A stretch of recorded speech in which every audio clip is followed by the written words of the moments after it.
What's up, most excellent friends? It's Krissy and Nathan from the Most Excellent 80s Movies. It's the podcast where a filmmaker and a comedian adventure their way through the 80s movies we think we love, or might have missed. Join us this season for a delightful discussion of some 80s gems. We're doing The Dark Crystal and Purple Rain, A James Bond Summer, Superman 2, Fast Times at Ridgemont High, Honey, I Shrunk the Kids, Police Academy, and a bunch more 80s classics you love. Scroll the back catalog for bangers like Who Framed Roger Rabbit, The Goonies, Conan the Barbarian, The Breakfast Club, and more. Plus, don't miss our ratings and deep cut recommendations. And members get some extra fun chit-chat with the hosts after the show. Download the Most Excellent 80s Movies podcast today at TruStory FM. Or find it wherever the finest podcasts are stored. And do remember to keep the Most Excellent 80s Movies podcast motto in mind. Be excellent to each other and party on, dudes!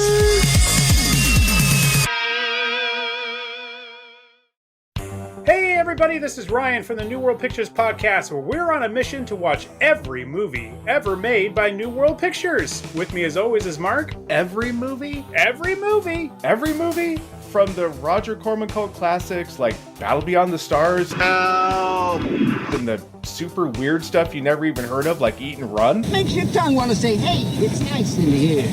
Yes, Mark, every movie. And Erica. Every movie? Yes, Erica, every movie. Every movie. So we're still talking about Night Zoo. I've seen it. And all the bonus stuff too. We're talking things we love, things we hated, favorite scenes, inside jokes. And I know we're not at final questions, but are we still talking about Ryan's research? I know I am. So check out our website, newworldpicturespodcast.com, or subscribe to the New World Pictures podcast wherever you listen to your podcast. Follow us on the socials, and we'll see you next time at the New World Pictures podcast, proud to be a part of Someone's Favorite Productions podcast network.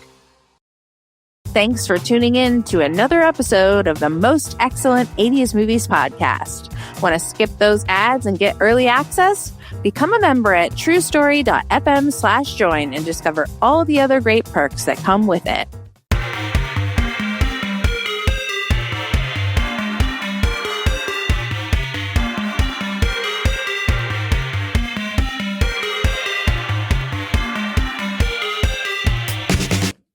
Welcome to the Most Excellent 80s Movies. It's the podcast where a filmmaker, a comedian, and their fabulous guests touch the movies of the 80s that we think we love or might have missed with these our grown-up eyes to see how we think they hold up.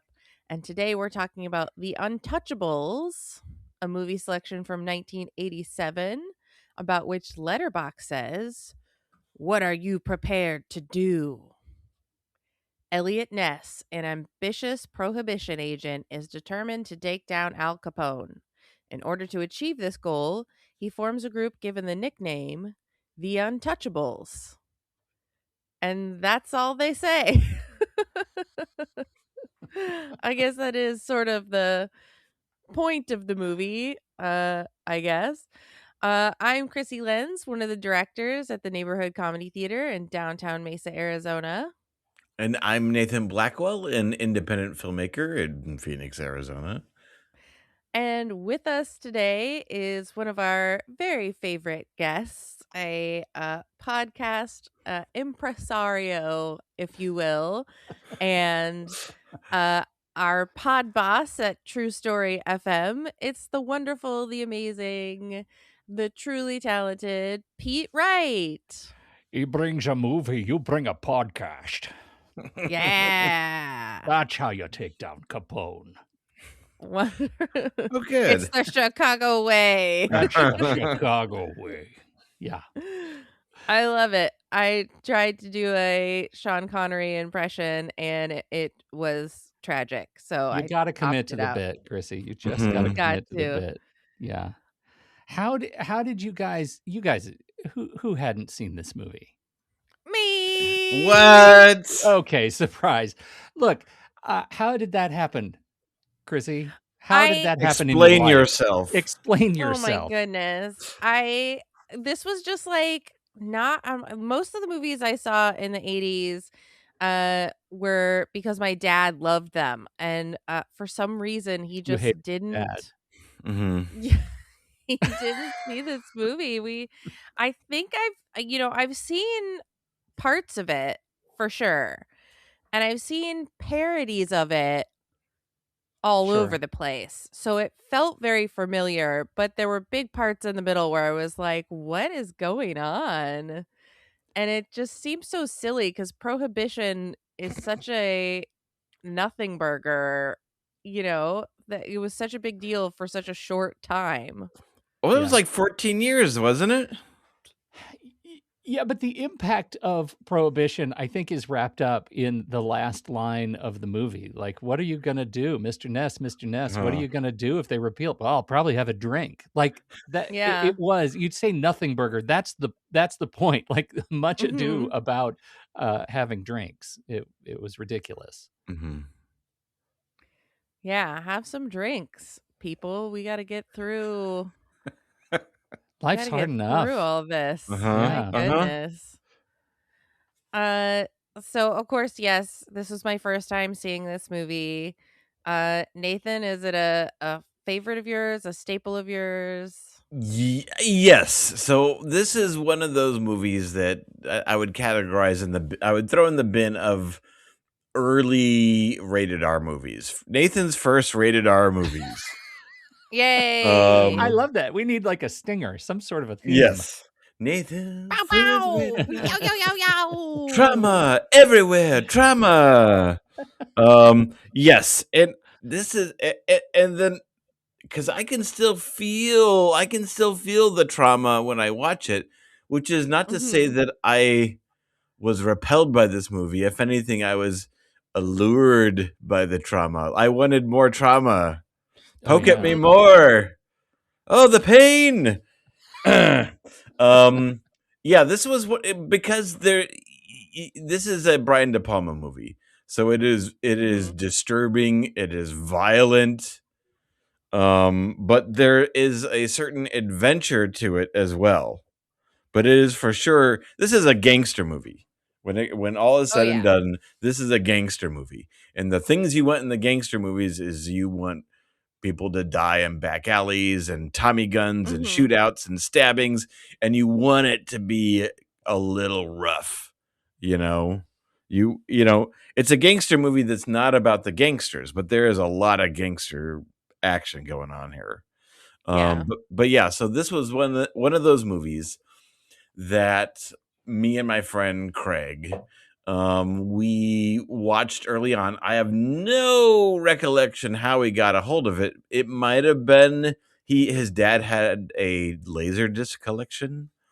And so dads were the gateway to movies. Yeah, like this and Lethal Weapon and things like that, and maybe RoboCop.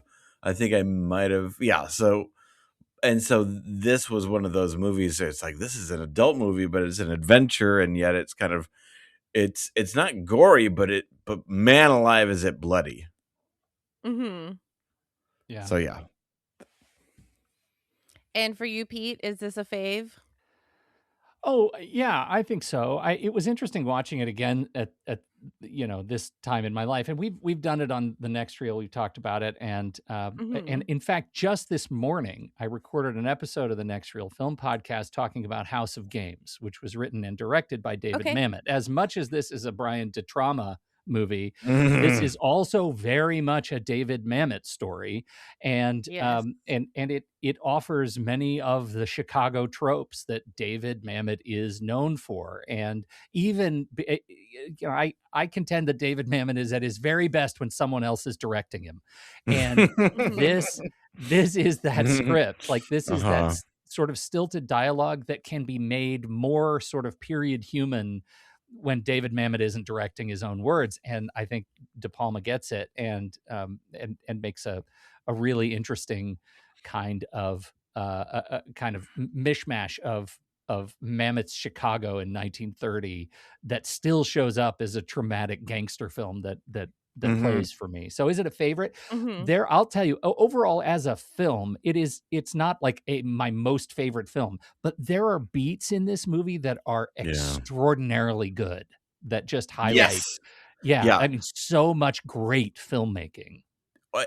Brian De Palma, and I think it's especially obvious in gangster movies.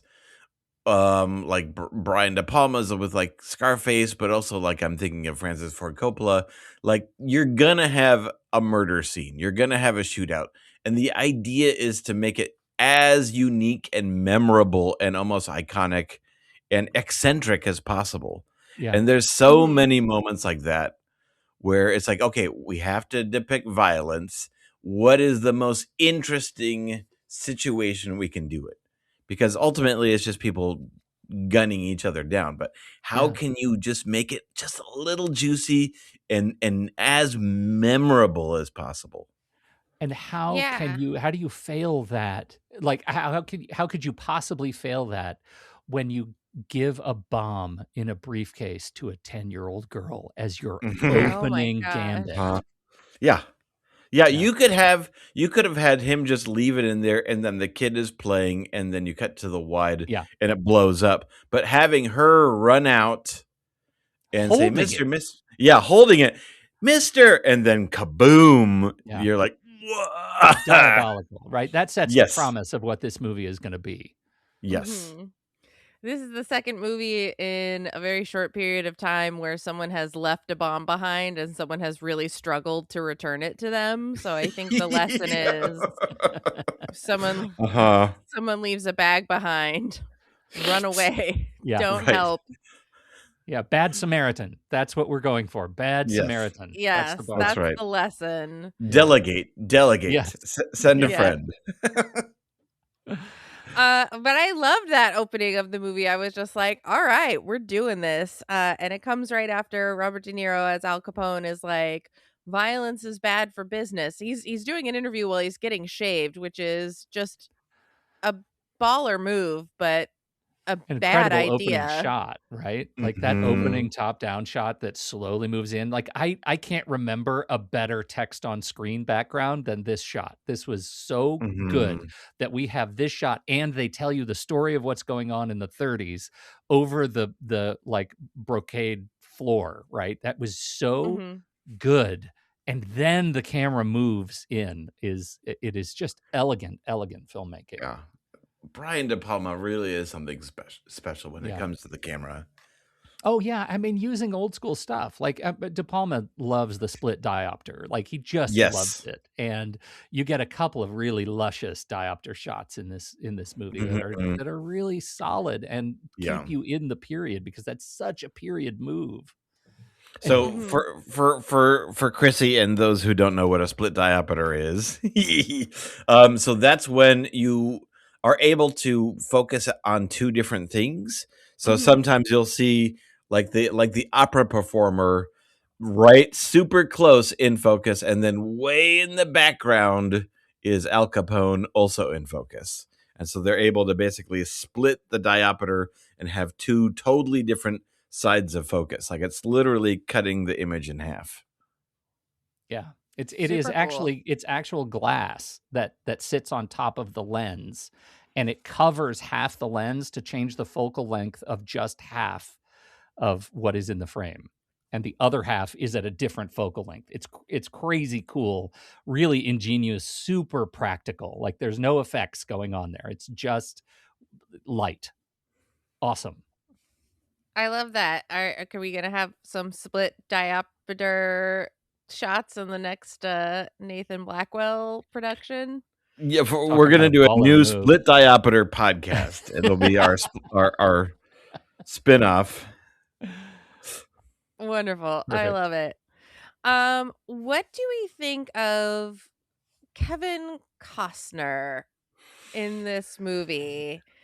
Because I ordinarily love a Kevin Costner. Mhm. I find him charming and likable. Of course, most of the time. Certainly, if he's in a movie about baseball in any way. Mhm. But in this, I just thought he was being outshined at all opportunities by the wonderful Sean Connery and even the baby-faced handsomeness of Andy Garcia. Mm-hmm. And I just thought he was like white bread toast in this, which I guess he's supposed to be. Is that a He's character supposed to be. choice? Well, Yeah. Palma wanted him to be deliberately bland, his words, right? He wanted him to be this straight arrow contrast to all of the color around him. And I mean, he nailed it. I famously don't like Costner at this age. I think Costner came into his own. Famously, I call him 2x4, and because Yeah. he's just wooden. He's wooden in everything.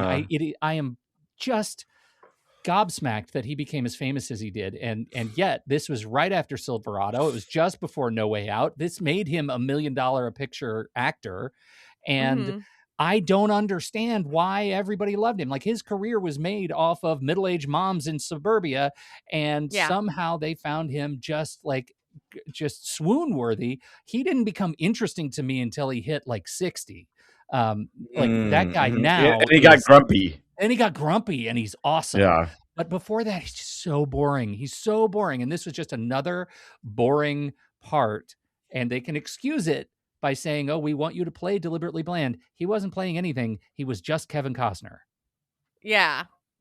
Yeah, I thought so. I mean, I loved him in Silverado. And I just, in this, was like, okay, they achieved their goal, because he was, like you said, just a 2x4 hanging out with Sean Connery. And I was like, well, Sean Connery is just so dynamic and all over the place. And everybody else was almost Elliot Ness. Like, did you see this list of people who were this? I mean, it was Don Johnson, it was Mickey Rourke, it was Jeff Bridges, it was William Hurt, it was Harrison Ford, it was Michael Douglas, it was Jack Nicholson. What kind of a movie would it have been with any of those dudes in the role of Elliot Ness? It wouldn't have been what he wanted, which was for Elliot Ness to just be Mr. Bland. Yeah. Yeah, he's like a character right out of a Norman Rockwell painting. You know, like you see him with his family, and it's just like the happy milquetoast, straight up the arrow, going to church dad. You know, who really he wanted to just bathe in buckets of blood.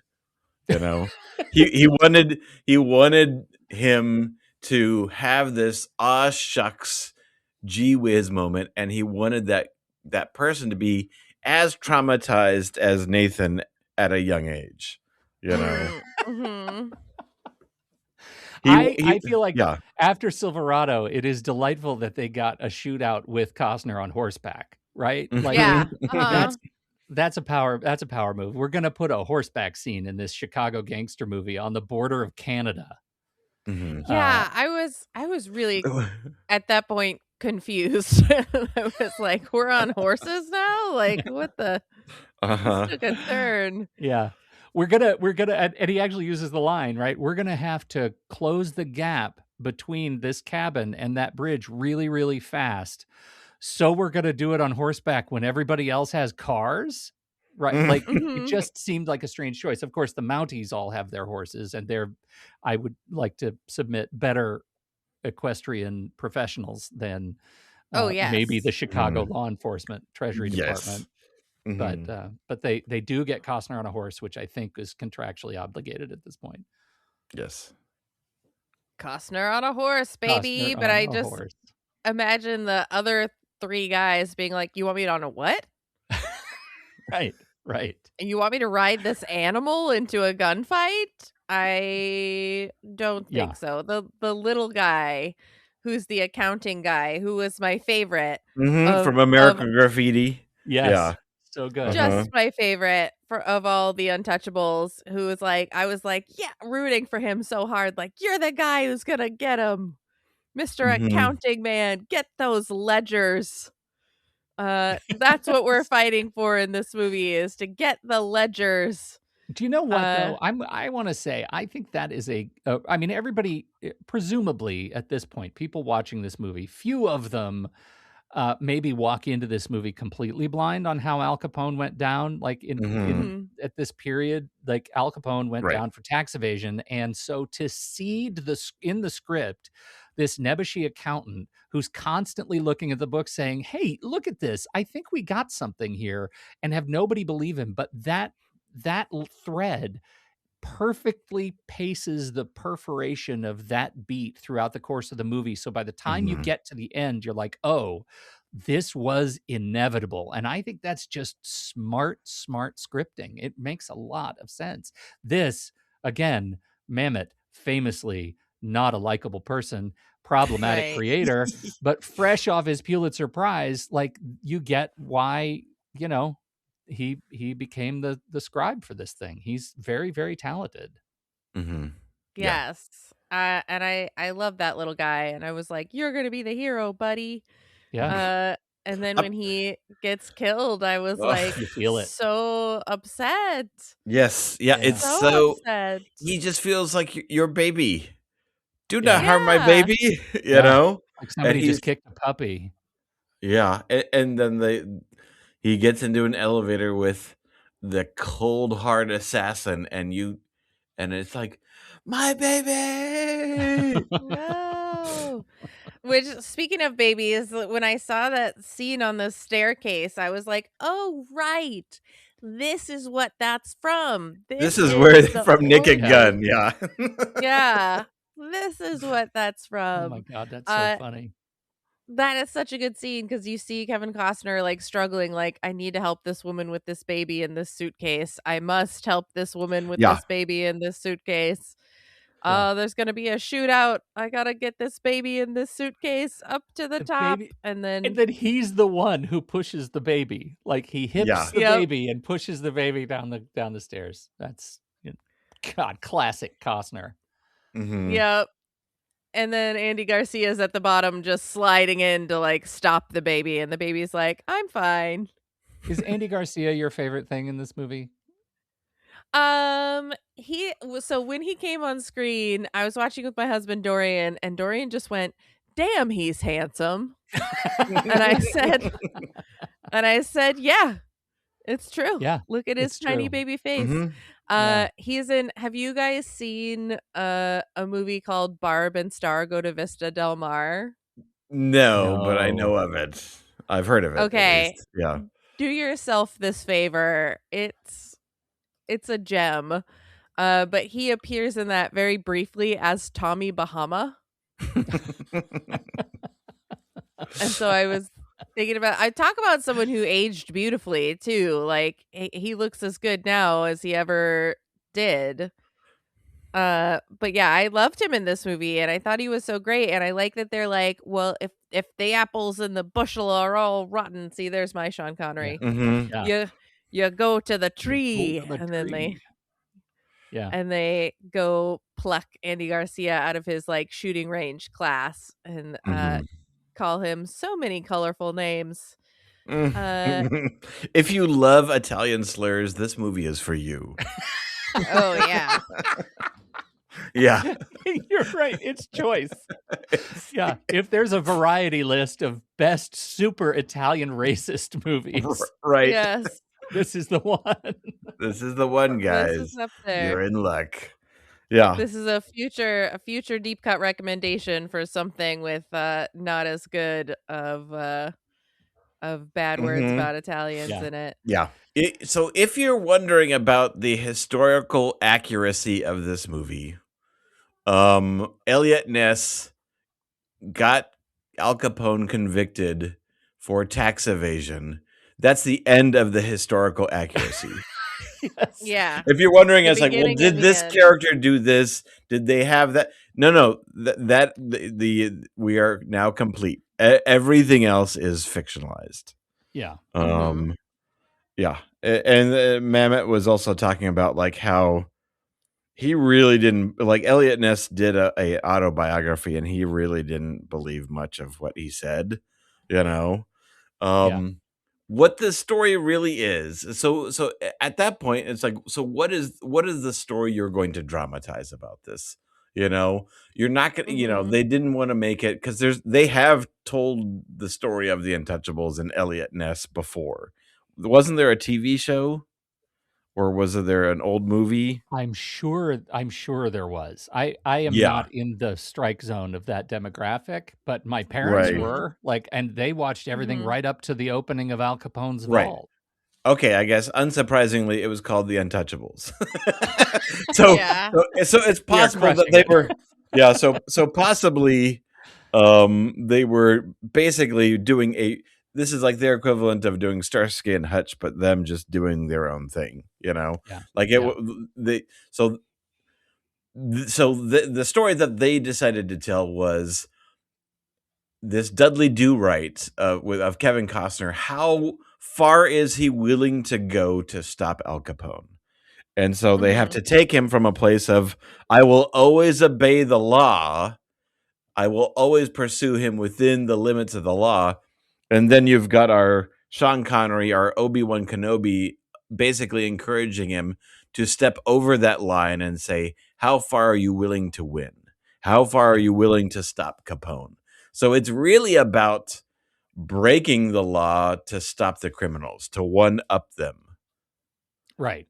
Right. And this is an ideology that we see in lots of different movies, particularly of the area. I mean, it makes me think of Rush, one of my least favorite movies of all time, but it's that same thing. Undercover cops going undercover, doing horrible things, but this is the cost of actually, fighting crime. This is the cost of getting the bad guy.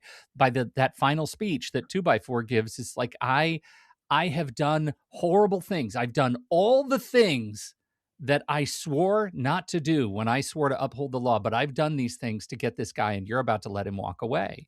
And then I'm going to lie to a judge, right? That's like the punctuation at the end of that sentence is, I'm about to lie to a federal judge, because that's yet another thing on the list of accomplishments that I have not done that I swore when to uphold and protect. His bucket list. Yeah, his bucket list of evil doings.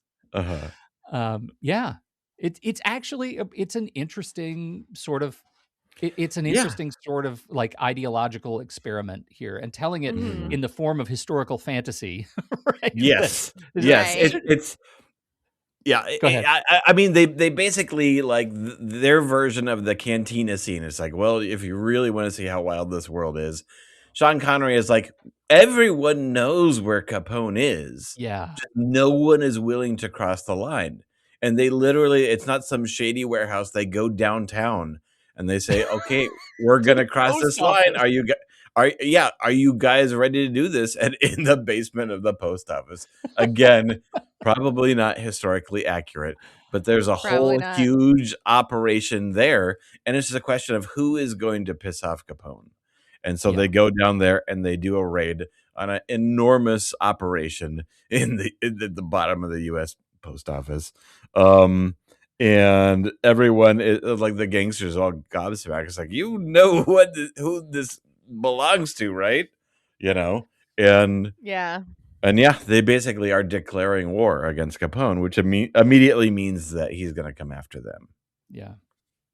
I think it's further sort of cemented this, like, we're willing to fantasize this historical beat, that the Union Station sequence was an improvisation, right? Like, the entire Union Station sequence was supposed to be a shootout on old trains, but they could not get the trains. Paramount couldn't source the old-timey trains. So De Palma said, maybe this is a made-up line, but apparently he said, give me a staircase, a clock, and a baby carriage.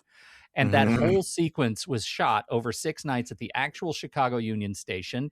Mamet called the entire thing, quote, cockamamie, and they just shot the entire thing, made up the hero sequence for the entire crew.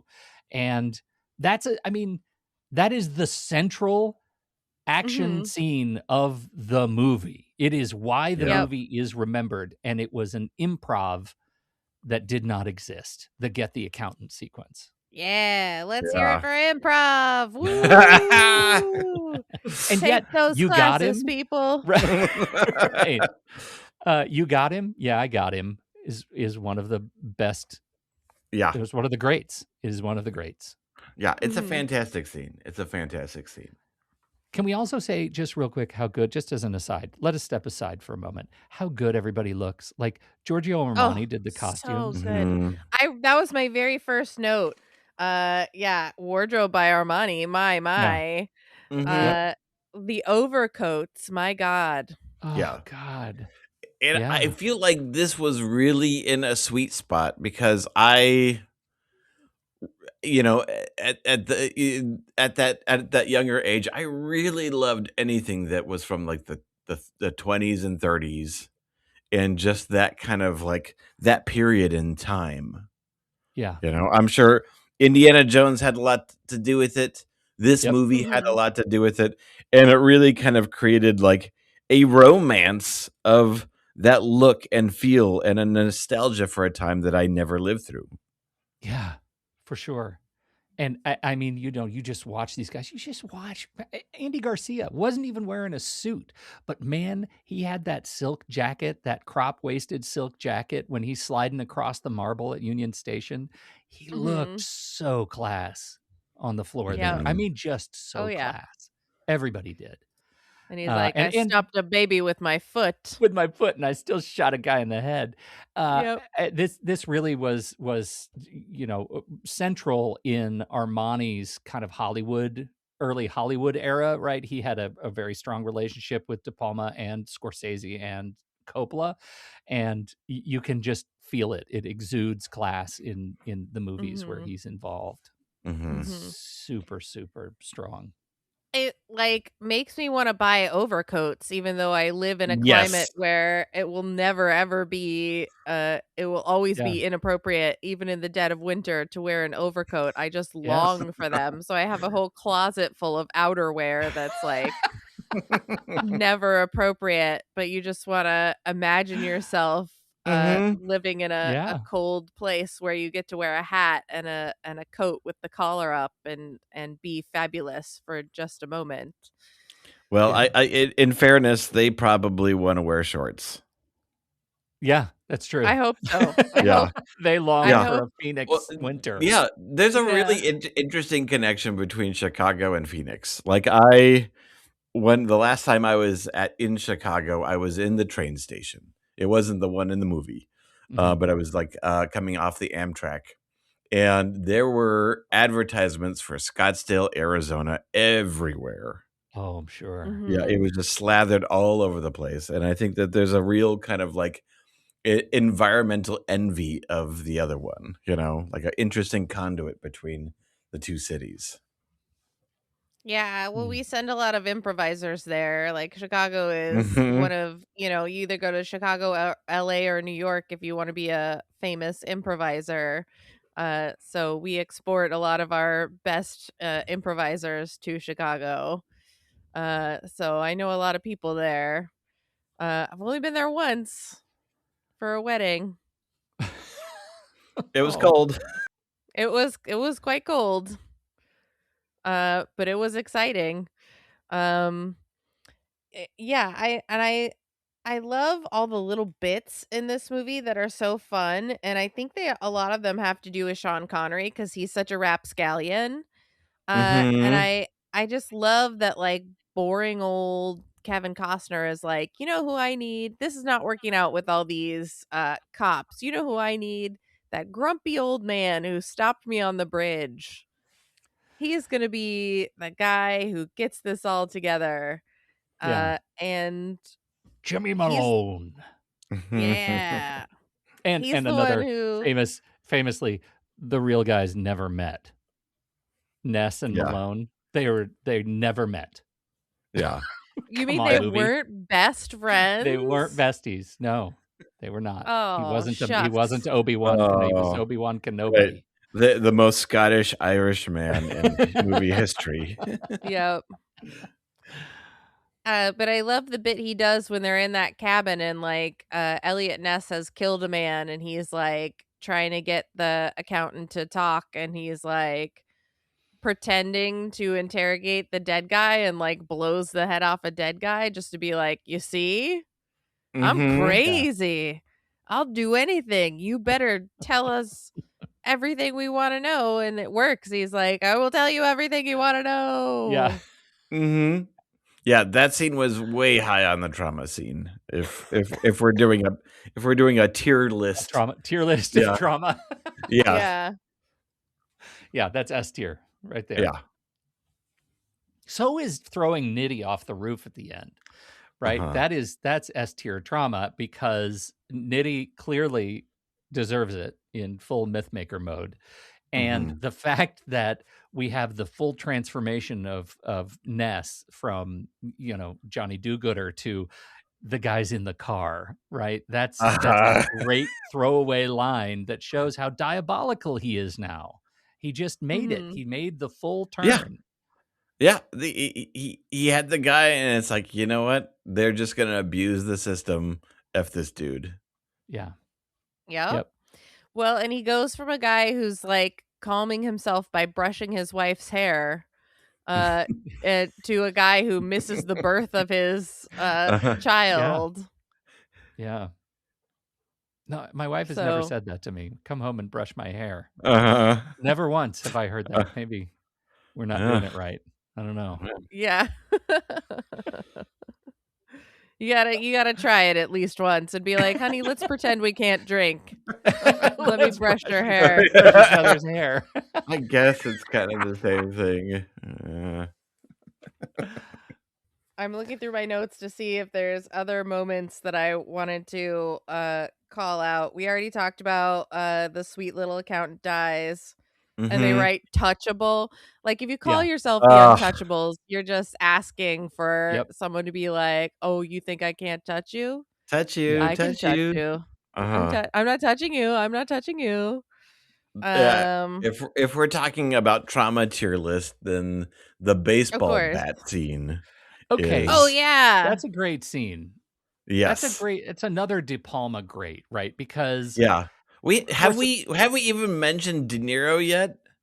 We haven't. We've talked about him a teeny bit, but we haven't talked about how wonderful. Yeah. I love the part where he's like, I'm a man of enthusiasms. I love baseball, the teamwork. And then in the next scene, he's beating a guy to death with a bat. It's so good. He's just in terms of him getting cast. Apparently, he was unlike Elliot Ness, where everyone was almost Elliot Ness. De Niro was first choice for this thing, but he was busy. He was in a play on Broadway, and he needed time to gain weight. He said so. So De Palma cast Bob Hoskins as his backup Capone, which would have been really interesting. But De Niro got freed up and was able to start gaining weight, and Paramount sent a check to Hoskins for details are fuzzy, somewhere in the neighborhood of $200,000 to $300,000, with a handwritten note that said thank you. And so apparently Hoskins asked in return, are there any other movies you don't want me to be in? So I not a bad move for the affable Bob Hoskins. Yes. But I love De Niro Bob plucked his hairline. He plucked his own hairline to get that receding hairline. He had Armani. Armani worked with Armani to go work with the actual original tailored designs to give him Capone's suits. He was all in on Capone. That's awesome. And for a guy who's not in the movie all that much. He legitimately is in the top 25 of movie villains in this movie. You know? Like, he is, every moment, every scene is so good. So good. Yeah. And look at this in proximity to De Niro and De Palma again in Cape Fear, right? What a dramatic turn he is able to make as a villain. Like, again, on the same list, he gets to be both of those characters in such proximity. It's extraordinary. Yeah. Well, he's so dynamic. He's magnetic. You can't take your eyes off him. You're like, what is this crazy man gonna do? I don't know, but I love him. I can change him. Yeah, it's actually romantic. Yeah. I guess I felt differently, but I was trying to escape as quickly as possible. Even when he's nice and a good guy, you're scared of De Niro. Yeah. Oh yeah, there's menace. Mm-hmm.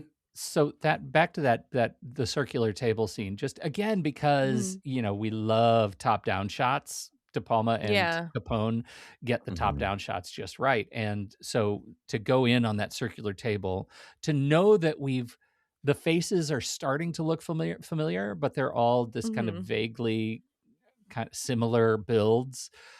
The camera makes you sort of interrogate every one of these faces from the center as you're following De Niro around, and that as a tension building mechanism is extraordinary.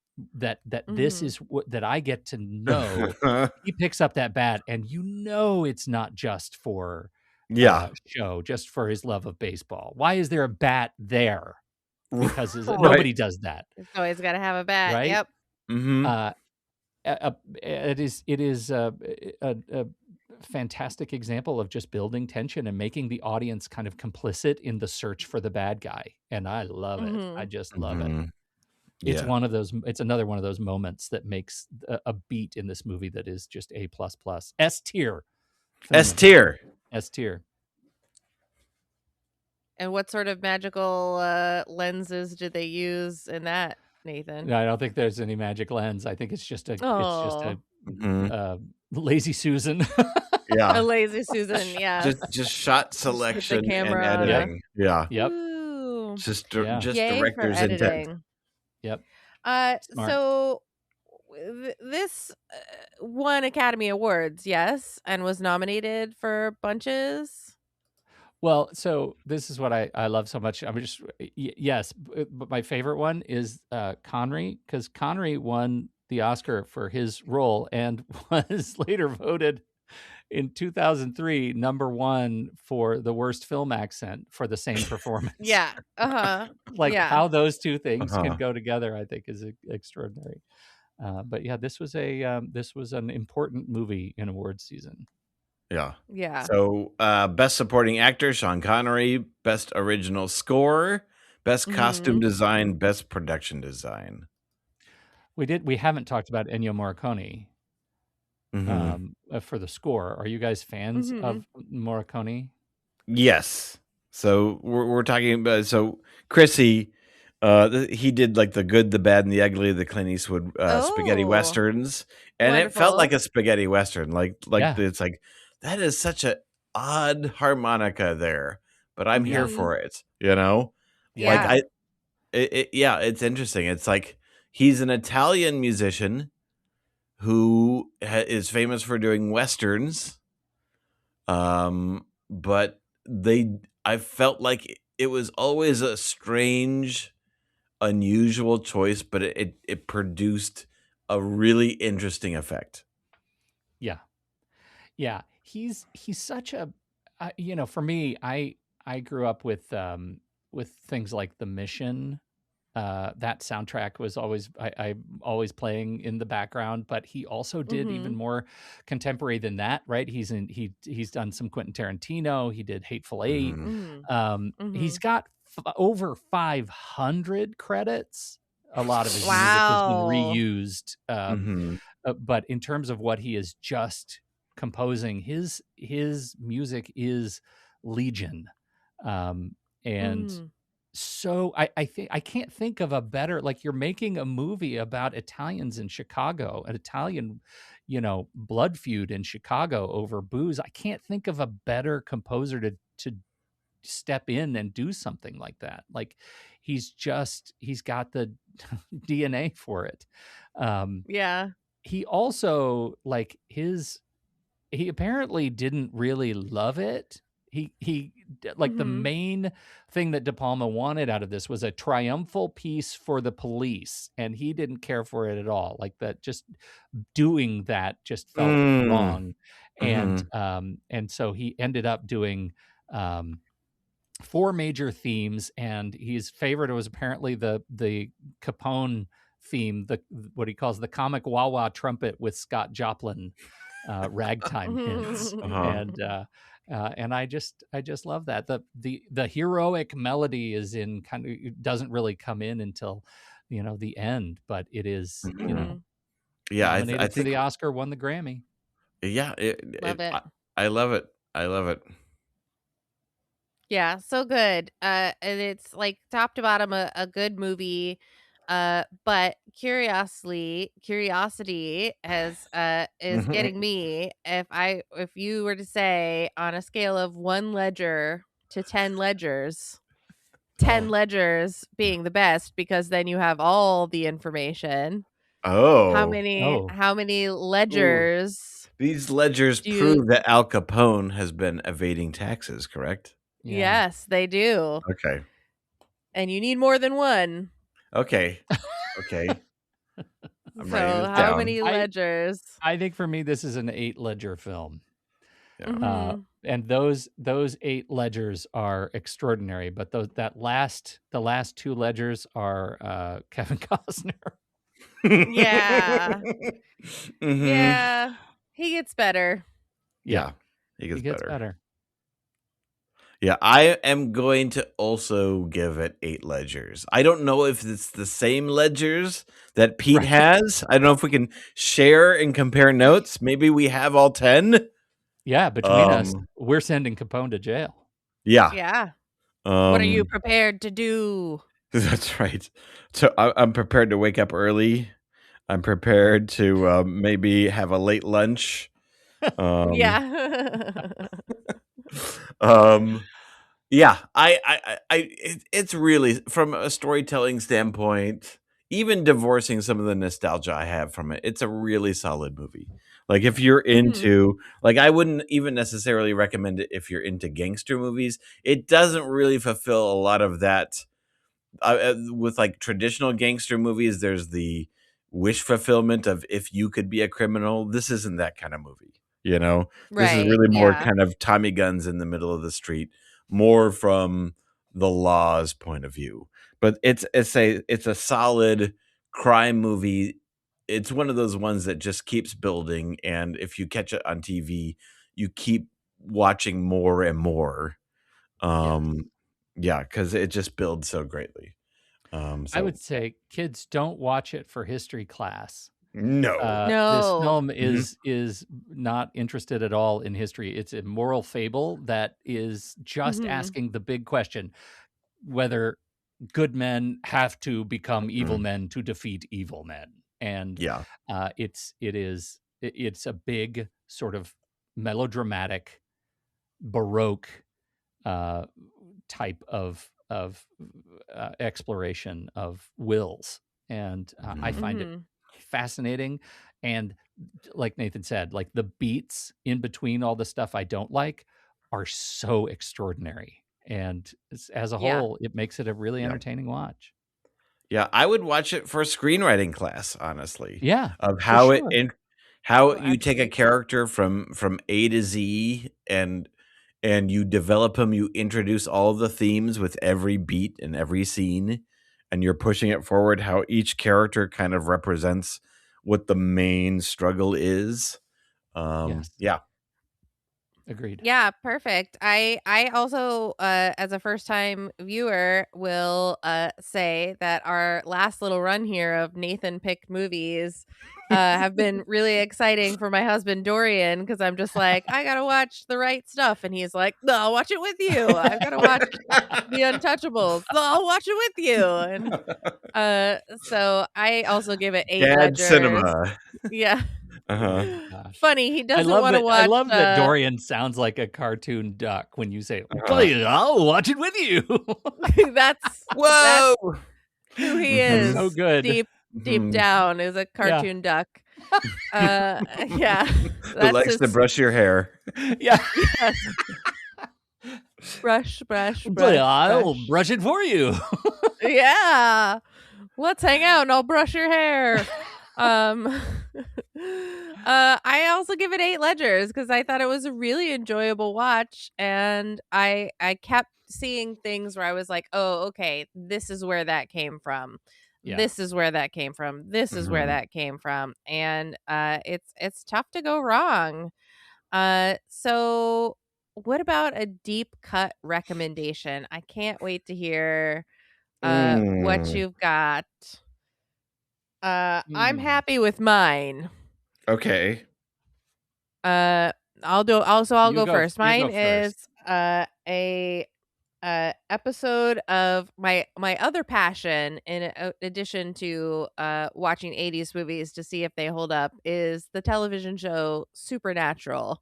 And of course I have the Gank That Drank, a Supernatural drinking game podcast where we once did the episode of season 7, episode 12, Time After Time After Time, where Dean goes back in time and works with Elliot Ness to defeat Kronos, the time traveling god. And the character Dean is so smitten with the idea of getting to work with Elliot Ness, based on his love of the movie The Untouchables. That is just, it's so charming and cute, and that show does so many things, but with historical significance from time to time and it's all based on their love of whatever that thing is. They're just like, we love H.G. Wells, let's do an episode. We love the guy who does Cthulhu's. What's that guy? I can't think Lovecraft. of his name. Lovecraft. Yeah, Lovecraft. Baby. We love Lovecraft. Let's do a Lovecraft episode.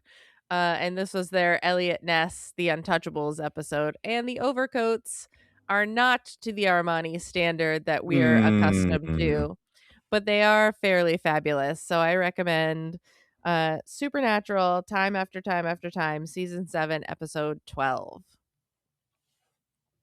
Awesome. As a companion piece to this. Awesome. What have you got, Pete? I've got one, and it took me a minute because I could not remember the title, but it is I think a great pick. It's another movie. So we talked about Bob Hoskins getting the money not to be in the movie. Mm-hmm. So Bob Hoskins would have been a great pick, and we know he would have been a great pick because he had done a movie 7 years earlier. This is still in the 80s, 1980.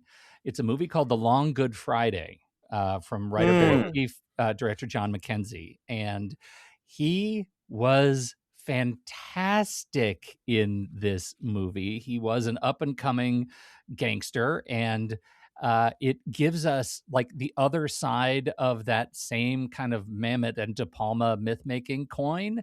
And it's super anti-myth, right? It's this gangster who's just watching the empire collapse in real time over a weekend. And there's no historic score. There's no rescue of a baby in a baby carriage. There's no redemption. I'll just spoil that now.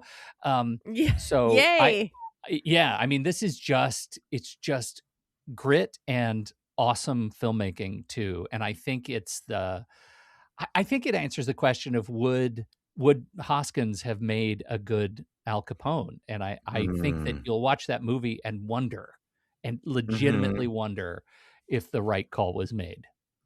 So, awesome. I love it. Excellent. Yeah. A great pick. I love it. Say the title again. The Long Good Friday, 1980. Okay. Awesome. Yeah. That means you're up, Nathan Blackwell. Okay. So what else traumatized you? So luckily, I'm not recommending more trauma. Instead, this is more kind of, tapping into that joy of the era of the 30s. I mean, technically, this movie is probably more 20s than 30s, but just kind of that era, of like the 1930s-esque of, pre-World War II, kind of like the era of jazz and fedoras and things like that. One of my favorite things that kind of evoke that era is an actual one of the old style cliffhanger serials. And the one I want to recommend is called Spy Smasher. And it is a prototype it is almost kind of like a modern day, even though it was made at the exact same time, Flash Gordon kind of thing. But it has way more to do with that vibe. And like if you wanted to actually, like, if you loved Indiana Jones and you wanted to see like what were the kind of serials that inspired it, where they get on a horse and then there's a plane trying to shoot them down and then they fall off a cliff. They're literally doing a cliffhanger, but then just like one thing after another. My number one recommendation would be Spy Smasher. Spy Smasher sounds dynamic. So he's kind of a spy / Captain America style character, but with absolutely no powers. And he punches Nazis, right? There's a satisfying Nazi punching vibe. 100%. Yeah. So there's plenty of stuff that's in modern day where it's just people in fedoras and he's sitting down, at a restaurant and he orders a roast beef sandwich and a hot coffee. And it's like, that is so 30s. Yeah. But it's got secret Nazi planes and it's got mine carts filled with dynamite, and it just gives you, so again, the unrealistic version of the 30s. Spy Smasher is my recommendation. I love it. And I'm sure it's on YouTube. Well, thank God for YouTube. We need YouTube in our lives. We need them now more than ever. We do. We so do. Okay, wonderful. So, Pete, tell us all the myriad ways that people can listen to you on the fabulous TruStory FM. Well, can I plug something off the rails a little bit? Oh, plug whatever you'd like. This is a different thing. I'm not known for this at all, but I have started writing and publishing fiction. And my first book is called Lattice, a novella, and it is available on Amazon.com and soon on BarnesandNoble.com. And I'm very, very happy about it. And it's a quick read. It's science fiction. It is, you talk about serial, like I have the next 3 stories plugged up. So my hope is to get on a regular kind of rotation and keep these things coming. And my first full-length novel is slated to be released on July 4th. So I am very excited about engaging a new part of my brain. And wow, I've been writing fiction for many, many years. I've never published anything, and I'm thrilled to be able to say that. So awesome. My website is itsmepete.com, and it has the links are there for the stuff that I've written and reviews and all kinds of stuff. But you can just search for the book in Amazon. It'll be the one written by me. There's another Lattice out there that was written by others. So I encourage you to do that. That would be very, very kind. Very cool. Wonderful. Awesome. Because I was going to say, you should do more. You don't do enough. You need to do more. But now I can't say that. Yeah. You need to start releasing all albums. Of the holes are filled. Yeah. Yeah. That's terrific. I love that so much. Thank you. Nathan, where can people find your beautiful films? Yeah, squishystudios.com is the easiest way, but if you want to watch the last movie ever made, our feature film, honestly, Tubi is probably the best way to go. So yeah, thank God for Tubi as well. It's got everything Chuck Norris movie on there. Oh. It's so good. Oh man, I bought it immediately. I've watched it many times. It just gives me that like, it makes me feel like I need to feel about creating art. It is really special, Nathan. I can tell you that a million times. Maybe you'll hear it, but I love it. I really do. Now I am embarrassed, but I am blessed. Worth it. Thank you, Pete. Nailing compliments today. Yeah, you really add that to the list of things that you do. Yeah, nailing compliments. Put that in your bio. Yeah. And totally nailed compliments on April 20th. You can find me at the Neighborhood Comedy Theater in downtown Mesa, Arizona. If you come see a show and let me know you're a most excellent 80s listener, I will buy you a drink at the Sacred Pint and we can talk about your favorite 80s movies together. Um Thank you so much for listening. If you are still here at the end, it's because you want more. You want more of Krissy and Nathan and Pete. And guess what? We've got more for you.